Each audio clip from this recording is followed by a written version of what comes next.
Quelle rumeur troublante s'est révélée être vraie dans votre école? Lorsque j'étais en terminale, une nouvelle professeure a rejoint l'équipe pédagogique pour enseigner la santé et l'économie domestique. Elle avait probablement environ 26 ans et était très attirante. Tout le monde parlait de la nouvelle prof sexy. Étant le président de la classe de terminale, j'avais besoin d'un nouveau conseiller parmi le personnel, car mon précédent conseiller, avec qui j'avais travaillé pendant 3 ans, avait pris sa retraite à la fin de mon année de première.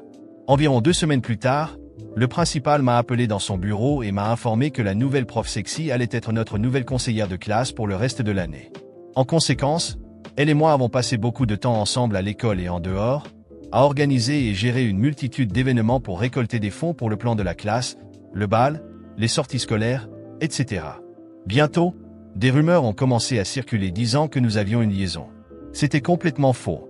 Je peux dire qu'elle n'a jamais agi de manière inappropriée envers moi ni suggéré quoi que ce soit qui me ferait penser qu'elle avait des plans pour une quelconque activité physique ou sexuelle. Elle était une conseillère fantastique, et rien de plus qu'une conseillère de classe. J'ai passé le reste de l'année à nier ces rumeurs auprès de mes amis, des enseignants et des parents. J'ai même été interrogé par mon entraîneur de lutte la veille du match de championnat du district. Elle et moi en avons ri lors de la remise des diplômes, car elle avait dû faire face à des questions similaires de la part d'autres membres du personnel ainsi que du principal. Elle m'a confié qu'elle avait déposé sa démission, mais le principal ne l'a pas acceptée et lui a dit qu'il la croyait et qu'il s'assurerait que la rumeur soit étouffée. Je suis donc diplômé et parti pour ma première année à West Point, oubliant toute cette situation. À West Point, la première année est appelée plebe year plutôt que première année. Le premier semestre de ma première année se déroulait comme prévu, sans événements inhabituels, jusqu'au dernier mois. Puis, au début de décembre, le sujet de ma conseillère pédagogique du lycée a refait surface. Un soir, alors que j'étudiais, on a frappé à ma porte et l'officier tactique de la compagnie, un capitaine de l'armée régulière, est entré et m'a dit de me rendre immédiatement à son bureau car un appel téléphonique m'attendait du département de police de Dover. J'ai immédiatement pensé que c'était une mauvaise blague de mon frère, puisqu'il était capitaine dans ce même département de police et m'attendait au téléphone. Comme mon officier était juste derrière moi, j'ai répondu au téléphone comme on nous l'avait appris. Cadet Kerwood Parlett. Comment puis-je vous aider, monsieur? Madame? J'ai immédiatement reconnu la voix à l'autre bout du fil. Ce n'était pas mon frère, mais un ami proche avec qui j'avais grandi et que je connaissais depuis plus de 15 ans. J'ai pris le téléphone avec un mélange de confusion et de tension. La voix de l'autre côté était celle de Mike, un ami d'enfance avec qui j'avais perdu contact ces dernières années, mais notre lien était profond, comme des frères qui avaient grandi ensemble. Le ton de sa voix n'était pas léger, il y avait une gravité qui m'a immédiatement mis en alerte. « Kerwick, tu es assis » demanda-t-il brusquement. « Non, mais je pense que je devrais l'être » répondis-je, essayant de garder un ton léger, mais une sensation de malaise grandissante m'envahissait. Qu'est-ce que Mike avait à me dire? Et pourquoi la police de Dover était-elle impliquée dans tout ça? C'est à propos de la prof, la conseillère de classe, continua-t-il en baissant la voix, comme s'il était sur le point de révéler quelque chose de dangereux. Son nom m'est immédiatement revenu en tête, accompagné de tous ses souvenirs de nos moments passés ensemble et de ces maudites rumeurs. Un frisson glacé a parcouru ma colonne vertébrale. Elle a été arrêtée? Mec. Ils disent qu'elle était impliquée avec un autre élève de notre école. Je suis resté silencieux un moment, incapable de traiter ce que je venais d'entendre. C'est impossible, Mike.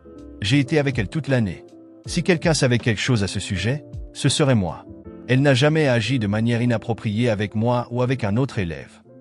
Je sais que ça semble absurde, répondit Mike, avec la même urgence dans la voix. Mais ce qu'ils disent est sérieux. Il semble que l'autre élève avec qui elle était impliquée était beaucoup plus jeune. Ils l'ont arrêtée après que des preuves ont commencé à apparaître. Des photos, des messages. Apparemment, le gars a fini par tout révéler. J'ai ressenti une nausée. L'image que j'avais d'elle, en tant que personne professionnelle, responsable et bienveillante, était en train de se décomposer complètement. En même temps, une partie de moi ne pouvait pas y croire. Comment cela pouvait-il être vrai? J'avais passé tellement de temps avec elle. Comment n'avais-je rien remarqué? Qui est cet élève? Demandai-je, ma voix presque inaudible. J'étais sous le choc. Ils n'ont pas révélé son nom, mais il semble qu'il était en première année quand tu étais en terminale, répondit Mike. L'école a essayé de dissimuler tout ça pendant un certain temps, mais maintenant que le gamin a rendu l'affaire publique, tout a explosé. Mon officier tactique me regardait attentivement alors que j'assimilais cette information. Il savait que quelque chose de grand se passait. J'ai ressenti un picotement dans les mains, le genre de sensation qui précède une crise de panique. Cela ne pouvait pas être réel. Pas elle. Mais quelque chose me disait que Mike ne m'appellerait pas si tout cela n'était qu'une rumeur de plus. Il y a encore quelque chose, dit Mike, hésitant. Dis-le, insistai-je, sentant le poids de la révélation imminente. Elle a disparu. Elle s'est enfuie après avoir été libérée sous caution. Personne ne sait où elle est. Mes pensées se sont encore plus embrouillées. Une partie de moi voulait croire qu'elle était innocente, que tout cela était une sorte de malentendu bizarre. Mais pourquoi fuirait-elle si elle n'était pas coupable? Les jours qui ont suivi ont été un tourbillon de pensées et de sentiments contradictoires. Ma formation à West Point exigeait toute mon attention, mais mon esprit était ailleurs, bloqué dans cette école, dans des événements qui semblaient maintenant bien plus sombres. J'ai reçu quelques appels d'amis de la ville, tous voulant savoir ce que je savais, comme si j'avais un lien particulier avec le mystère. Mais la vérité, c'est que j'étais aussi perdu qu'eux. Jusqu'à ce qu'un soir, je reçoive un autre appel, cette fois, c'était mon frère. Il travaillait dans le département de police de Dover et avait obtenu des informations confidentielles. « Kerwick, je ne devrais pas te dire ça » a-t-il commencé, la voix grave et pleine de prudence. Mais on a retrouvé sa voiture. Elle se dirigeait vers le nord, peut-être en essayant de franchir la frontière avec le Canada. Mais le plus étrange, c'est que, lorsqu'on l'a retrouvée, elle n'était pas seule. « Qu'est-ce que tu veux dire par là ?» demandai-je, essayant de rester calme. Il y avait des signes de lutte dans la voiture et des empreintes dans la neige autour. Il semble que quelqu'un la suivait. Cela n'avait aucun sens. Si elle fuyait, pourquoi quelqu'un la poursuivait-il? Et pourquoi aurait-elle laissé des indices aussi évidents? Qui? Demandai-je, mon esprit tournant dans 1000 directions. On ne sait pas encore. Mais on commence à croire qu'il y a quelque chose de plus dans cette histoire. Quelque chose qui pourrait peut-être impliquer non seulement l'école, mais des personnes plus influentes. Mon cœur s'est accéléré. Je savais que quelque chose n'allait pas dès le début. Mais maintenant, il semblait que les choses allaient bien au-delà d'une relation inappropriée entre une enseignante et un élève. Est-ce que quelqu'un essayait de la faire taire? Est-ce qu'elle détenait des secrets qui pourraient nuire à d'autres personnes? Les semaines suivantes ont été un véritable casse-tête sans réponse claire. La police restait silencieuse, et toutes mes tentatives pour en savoir plus se soldaient par des impasses. Jusqu'à ce qu'un matin, alors que je commençais à perdre espoir de découvrir la vérité, je reçoive un message étrange. Le numéro était inconnu. Le texte, simple, elle a essayé de me prévenir. Un frisson a parcouru ma colonne vertébrale. Je savais que ce n'était pas une simple coïncidence. Quelqu'un essayait de m'envoyer un message, mais qui? Et qu'essayait-elle de me prévenir? J'ai décroché le téléphone avec un mélange de confusion et de tension. La voix à l'autre bout du fil était celle de Mike, un ami d'enfance avec qui j'avais perdu contact ces dernières années, mais notre lien était profond, comme des frères qui avaient grandi ensemble. Le ton de sa voix n'était pas léger, il y avait une gravité qui m'a immédiatement mis en alerte. « Kerwick, tu es assis ?» demanda-t-il brusquement. « Non, mais il semble que je devrais l'être, » répondis-je, essayant de garder un ton léger, mais une sensation de malaise grandissante m'envahissait. Qu'est-ce que Mike avait à me dire? Et pourquoi la police de Dover était-elle impliquée dans tout cela? C'est à propos de la prof, la conseillère de classe, continua-t-il en baissant la voix, comme s'il était sur le point de révéler quelque chose de dangereux. Son nom m'est immédiatement revenu en tête, accompagné de tous ces souvenirs de nos moments passés ensemble et de ces maudites rumeurs. Un frisson glacé a parcouru ma colonne vertébrale. Elle a été arrêtée? Mec. Ils disent qu'elle était impliquée avec un autre élève de notre école. Je suis resté silencieux un moment, incapable de traiter ce que je venais d'entendre. C'est impossible, Mike. J'ai passé toute l'année avec elle. Si quelqu'un savait quelque chose à ce sujet, ce serait moi. Elle n'a jamais agi de manière inappropriée avec moi ou avec un autre élève. Je sais que ça semble absurde, répondit Mike, avec la même urgence dans la voix. Mais ce qu'ils disent est sérieux. Il semble que l'autre élève avec qui elle était impliquée était beaucoup plus jeune. Ils l'ont arrêtée après que des preuves ont commencé à apparaître. Des photos, des messages. Apparemment, le garçon a fini par tout révéler. Je me sentais nauséeux. L'image que j'avais d'elle, en tant que personne professionnelle, responsable et bienveillante, était en train de se décomposer complètement. En même temps, une partie de moi ne pouvait pas y croire. Comment cela pouvait-il être vrai? J'avais passé tellement de temps avec elle. Comment n'avais-je rien remarqué? Qui est cet élève? Demandai-je, ma voix presque inaudible. J'étais sous le choc. Ils n'ont pas révélé son nom, mais il semble qu'il était en première année quand tu étais en terminale, répondit Mike. L'école a essayé de dissimuler tout ça pendant un certain temps, mais maintenant que le gamin a rendu l'affaire publique, tout a explosé. Mon officier tactique me regardait attentivement alors que j'assimilais cette information. Il savait que quelque chose de grand se passait. J'ai ressenti un picotement dans les mains, le genre de sensation qui précède une crise de panique. Cela ne pouvait pas être réel. Pas elle. Mais quelque chose me disait que Mike ne m'appellerait pas si tout cela n'était qu'une rumeur de plus. Il y a encore quelque chose, dit Mike, hésitant. Dis-le, insistai-je, sentant le poids de la révélation imminente. Elle a disparu. Elle s'est enfuie après avoir été libérée sous caution. Personne ne sait où elle est.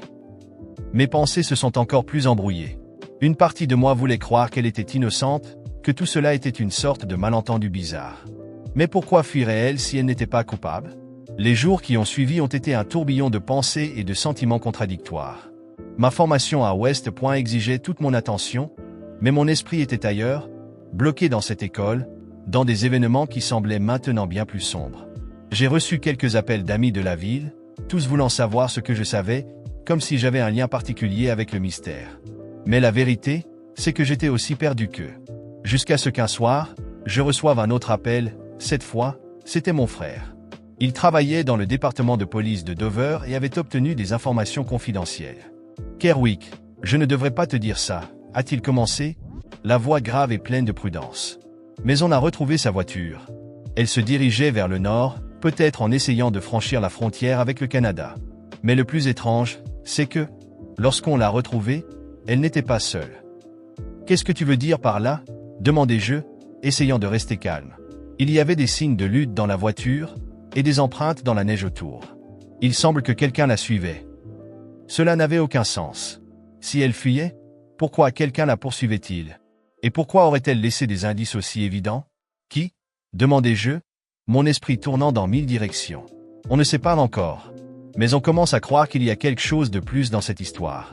Quelque chose qui pourrait peut-être impliquer non seulement l'école, mais des personnes plus influentes. Mon cœur s'est accéléré. Je savais que quelque chose n'allait pas dès le début. Mais maintenant, il semblait que les choses allaient bien au-delà d'une relation inappropriée entre une enseignante et un élève. Est-ce que quelqu'un essayait de la faire taire? Est-ce qu'elle détenait des secrets qui pourraient nuire à d'autres personnes? Le message « elle a essayé de me prévenir » s'était gravé dans mon esprit.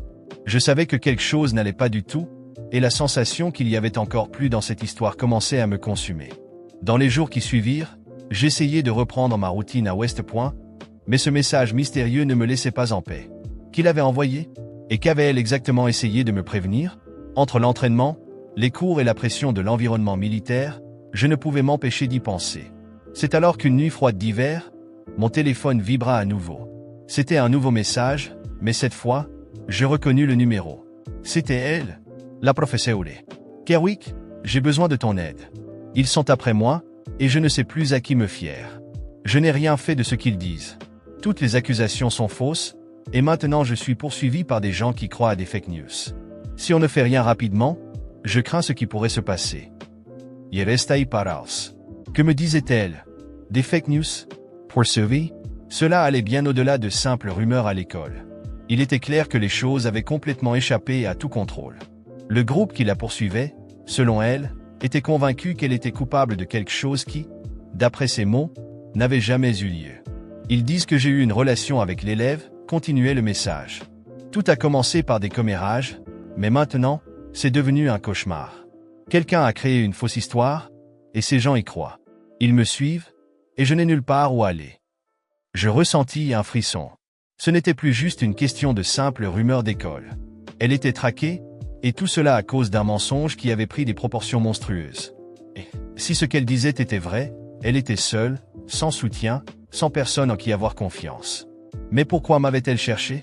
Peut-être, parce que nous avions passé tant de temps ensemble cette dernière année, qu'elle croyait que j'étais la seule personne qui savait qui elle était vraiment. Je pris une grande respiration et envoyai une réponse. « Où es-tu? Dis-moi comment je peux t'aider. » Pendant quelques minutes, il n'y eut aucune réponse. Je faisais les 100 pas dans mon petit dortoir de West Point, l'esprit en ébullition. Comment moi, un cadet en formation militaire, pourrais-je faire quelque chose? Je n'avais ni ressources ni pouvoir d'influence, mais une partie de moi savait que je ne pouvais tout simplement pas ignorer son appel à l'aide. Finalement, un autre message arriva. Je suis dans une petite ville près de la frontière canadienne. Je ne peux pas te dire exactement où pour l'instant, mais il se rapproche de plus en plus. J'ai besoin de ton aide pour révéler la vérité. Si on n'y arrive pas, ces gens vont finir par me détruire. Je m'assis, essayant de penser clairement. Comment pourrais-je l'aider à démasquer ce qu'elle appelait des fake news? Je commençais à chercher des informations, passant en revue tout ce qui s'était passé pendant l'année que nous avions passée ensemble à l'école. Il n'y avait aucun signe, aucune indication qu'elle ait été impliquée avec un élève. Je savais que ces rumeurs avaient été absurdes dès le début, mais elles s'étaient transformées en un monstre qu'elle ne pouvait plus contrôler. Je me souvins de quelque chose que mon frère avait dit à propos des personnes influentes qui pourraient être impliquées. Peut-être qu'il y avait plus que des simples commérages d'adolescents et un groupe de justiciers incontrôlés. Il était possible que quelqu'un utilise ces rumeurs pour se débarrasser d'elle, pour détruire sa réputation pour une raison encore inconnue. « Je vais essayer de t'aider », répondis-je finalement. « Mais tu dois me donner plus de détails. Qui te poursuit? Pourquoi ces gens croient-ils à ces mensonges ?» Sa réponse arriva rapidement. C'est un groupe de parents et d'anciens élèves de l'école, mais il est évident que quelqu'un les manipule. Ils croient tout ce qui a été diffusé sur Internet. Ils ont fait des montages, pris des photos de moi et de l'élève pendant les événements de l'école et tout déformé. Ils pensent que je suis un monstre et qu'ils rendent justice. Je sentis un nœud dans mon estomac. C'était une chasse aux sorcières fondée sur la désinformation. Des photos truquées, des vérités déformées, tout cela alimentait leur haine contre elle. Et le pire, c'est que, même si elle était innocente, personne ne semblait prêt à écouter. L'Internet avait ce pouvoir. Une fois que le mensonge prenait de l'ampleur, il devenait presque impossible de l'arrêter. Je m'arrêtai pour réfléchir à la gravité de la situation. Nous avions besoin de preuves pour réfuter les accusations, quelque chose de solide qui pourrait dévoiler les fake news et ceux qui les avaient créées. Mais comment obtenir cela sans mettre encore plus sa vie en danger? C'est alors qu'une idée me vint. Je savais que certains des événements qu'elle avait mentionnés comme les collectes de fonds et les sorties scolaires avaient été filmés par l'école pour l'annuaire et d'autres raisons. Si nous pouvions trouver ces enregistrements, il pourrait y avoir des preuves visuelles montrant qu'il n'y avait rien de suspect ou d'inapproprié entre elle et l'élève. Tu te souviens s'ils ont filmé certaines des activités que nous avons faites à l'école? Des vidéos des collectes de fonds ou des sorties? Peut-être que cela pourrait nous aider à prouver qu'il n'y a rien eu. Elle mit un peu de temps à répondre, mais quand elle le fit, il y avait une lueur d'espoir dans ses mots. Oui, ils ont filmé beaucoup de ces événements. Tu penses que tu peux trouver ces vidéos? Je vais essayer, répondis-je. Et je vais aussi voir si je peux découvrir qui répand ces mensonges. Peut-être que quelqu'un a intérêt à détruire ta réputation. Alors que je me préparais pour cette mission improbable, je savais que le temps était compté. Elle était traquée par des gens aveuglés par la colère, guidés par un mensonge qui s'était propagé trop vite pour être maîtrisé. Maintenant, c'était une course contre la montre pour prouver son innocence avant qu'il ne soit trop tard. Et au fond de moi, je savais qu'en l'aidant, je m'engageais moi-même dans un jeu dangereux. Après quelques nuits sans sommeil, essayant de trouver un moyen d'aider la professeure et de réfuter tous les mensonges qui étaient en train de détruire sa vie, j'ai eu une idée risquée, mais qui pourrait fonctionner. Le bal d'hiver de l'école, qui aurait lieu la semaine suivante, rassemblerait des élèves, des anciens élèves, des professeurs et même des parents. S'il y avait un moment pour exposer la vérité et révéler les preuves de son innocence, ce serait lors de cet événement. Je savais que beaucoup des personnes qui avaient répandu les rumeurs seraient présentes. Ce serait l'occasion de les démasquer une bonne fois pour toutes. J'ai réussi à obtenir les vidéos des événements scolaires grâce à un ami qui travaillait encore dans l'administration de l'école. J'ai passé des jours à regarder et à rassembler les scènes qui montraient clairement qu'il n'y avait rien d'inapproprié entre la professeure et l'élève. Le matériel était irréfutable, des photos truquées et des rumeurs ne pouvaient pas rivaliser avec les preuves réelles. Tout était prêt. Le soir de l'événement, je suis arrivé avec les vidéos et ma détermination renouvelée. La salle était remplie de visages familiers, et un murmure de conversation familiale emplissait l'air. Je savais que le moment serait délicat, mais je savais aussi qu'il n'y avait pas d'autre moyen de mettre fin au mensonge sans une confrontation directe. J'ai attiré l'attention de l'un des organisateurs et demandé à prendre la parole sur scène. Ils ont hésité, mais, compte tenu de mon passé en tant qu'ancien président de la classe, ils ont accepté. Dès que j'ai pris le micro, la salle est devenue silencieuse. Tous les regards étaient tournés vers moi. « Bonsoir à tous, ai-je commencé ?» Ma voix résonnant dans la salle. Certains d'entre vous me connaissent déjà, et vous savez que, lors de ma dernière année, j'ai travaillé avec notre conseillère, la professeure accusée de quelque chose de très grave. Mais ce que beaucoup d'entre vous ignorent, c'est que ces accusations sont complètement fausses. Une vague de murmures a traversé la foule. J'ai continué, gardant une voix ferme. Ce qui circule, ce sont des fake news, des rumeurs déformées. Et aujourd'hui, je vais vous montrer la vérité. D'un signe de tête, la vidéo a commencé à être diffusée sur un grand écran installé dans la salle. Les images montraient des scènes d'événements scolaires, moi et la professeure, l'élève en question, et d'autres camarades participant à des activités tout à fait normales. Il n'y avait rien de suspect, aucun comportement inapproprié. Juste la professeure accomplissant son rôle de conseillère avec dévouement et professionnalisme. Au fur et à mesure que la vidéo avançait, l'atmosphère dans la salle changeait. Le murmure s'est transformé en chuchotement de soutien. Les gens commençaient à réaliser qu'il avait été trompé, influencé par des mensonges. Lorsque la vidéo s'est terminée, des applaudissements ont résonné dans la salle. Je pouvais voir le soulagement et le remords sur les visages de certains parents et enseignants. Enfin, la vérité était dévoilée, et le soutien à la professeure commençait à émerger. Mais juste au moment où je sentais que nous avions gagné, le calme a été interrompu. 3 policiers sont entrés par le fond de la salle, avec des regards sérieux et fixés sur moi. L'un d'eux s'est approché et m'a demandé de le suivre. L'ambiance est devenue tendue, et la foule, qui était de mon côté, regardait maintenant en silence tandis que je quittais la scène. J'ai été emmené dehors, où une voiture de patrouille m'attendait. « Nous avons besoin de votre déclaration », a dit l'un des policiers d'un ton qui ressemblait moins à une demande qu'à un ordre. Confus, j'ai demandé la raison de tout cela. Je pensais que cela pouvait être lié à ce que je venais de révéler, mais lorsque nous sommes arrivés au poste de police, la situation est devenue bien plus sombre. C'est à propos de la professeure, a finalement dit le policier, après m'avoir fait asseoir. Celle que vous avez défendue. Je sentais la panique monter à nouveau. Que se passe-t-il? Elle a été arrêtée il y a quelques heures, dit-il calmement. Mais ce que vous ne saviez probablement pas, c'est qu'elle n'est pas celle que vous croyez. Confus, j'ai demandé ce qu'il voulait dire. C'est alors qu'il m'a présenté un dossier de documents. La professeure que vous connaissez a changé de nom il y a quelques années. Elle est venue d'un autre État, fuyant de graves accusations. Elle a teint ses cheveux et créé une nouvelle identité. Le nom qu'elle utilise maintenant n'est pas son vrai nom, et les accusations que vous avez tenté de réfuter. Eh bien, celles de son ancien État sont vraies. Mon cœur s'est effondré. Tout ce que je pensais savoir s'écroulait. C'est une criminelle? Demandai-je, essayant de comprendre. Oui, répondit le policier. Elle était impliquée avec des mineurs dans l'État dont elle est originaire, et elle a été accusée d'autres crimes avant de fuir ici et d'essayer de se cacher sous une nouvelle identité. Les accusations dans notre ville ont peut-être été exagérées, mais il y a des vérités plus sombres sur son passé. Le FBI l'a arrêtée aujourd'hui alors qu'elle tentait à nouveau de fuir. Mon esprit tournait. Comment n'avais-je pas vu cela? J'avais passé tellement de temps avec elle, croyant en son innocence, et maintenant, tout avait du sens. Elle avait fui parce qu'elle était coupable de choses que personne ici n'aurait pu imaginer.